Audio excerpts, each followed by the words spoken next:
NCRB data आधार में SC ST वर्गों ऊपर 58% आट्रोसिटी बढ़ी आक्रमणर चित्र निकट अच्छा जापानीज कॉर्पोरेटर बसुंच व्यक्ति माने आक्रमण एठी करुँच अत्याचार आईन रे गिरफ करने दाबी करुचु। विजु जनता दलर कॉर्पोरेटर एवं स्थानीय विधायक चापरे एफआईआर रु ना कटि जाउछि। राज्य सभापति जातीय दलित आदिवासी महासभा देखो गोटे परितापर विषय सारा राज्य रे एनसीआरबी डाटा आधार में एससी एसटी वर्गों ऊपर 58% आट्रोसिटी बढ़ी एनसीआरबी डाटा कहूँ।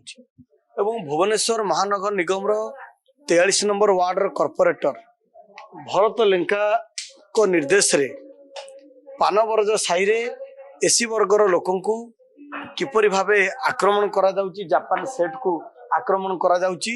ये आक्रमणर चित्र निकट अच्छा जापानी सेट एवं एठी कॉर्पोरेटर बसुंच व्यक्ति माने आक्रमण एठी करुचंती एवं एसी वर्गर लोकंकर स्थितिवान जमी को कॉर्पोरेटर निर्देश रे किपरि असामाजिक युवक माने दलित वर्गर लोक आक्रमण करुचंती, तांको जमी रे जोर जबरदस्त रास्ता करुचंती, ड्रेन करुचंती।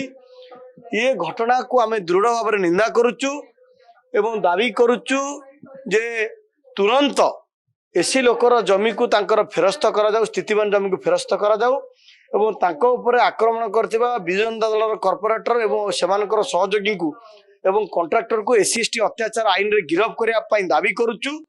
एवं विजु जनता दलर कॉर्पोरेटर एवं स्थानीय विधायक चापरे एफआईआर रु ना कटि जाउछि।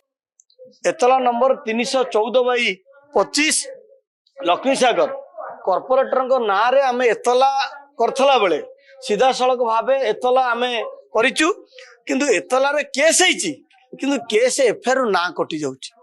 एवं ये घटना गोटे स्पर्शकतार घटना।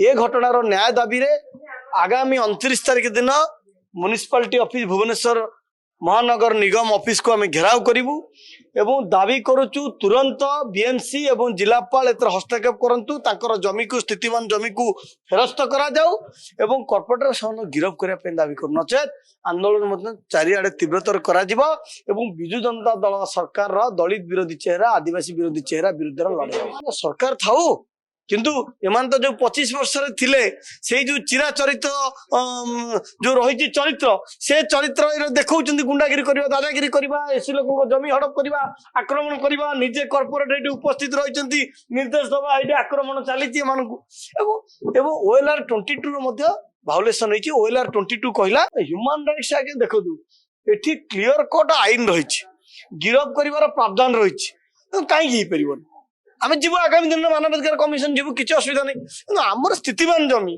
आम रेकर्ड जमी केते आगे गुहारी करू कौटी? यह कौन पुलिस प्रशासन दायित्व नुहे? यह कौन डीसीपी दायित्व नुहे गिरफ करके पठा? यह कौन जिलापाल दायित्व नुहे जमी हड़प होती जमी की जो बीएमसी एतला बीएमसी कर्तव्य आम करूँ कॉर्पोरेट सब कर रेकर्डिंग शेयर कर देश विदेश कोण अनुकोण टेक्निक खबर देखंतु आम सह यूट्यूब फेसबुक और इंस्टाग्राम रे आमको देखंतु लाइक शेयर और सब्सक्राइब करने को आद्यम भूलंतु।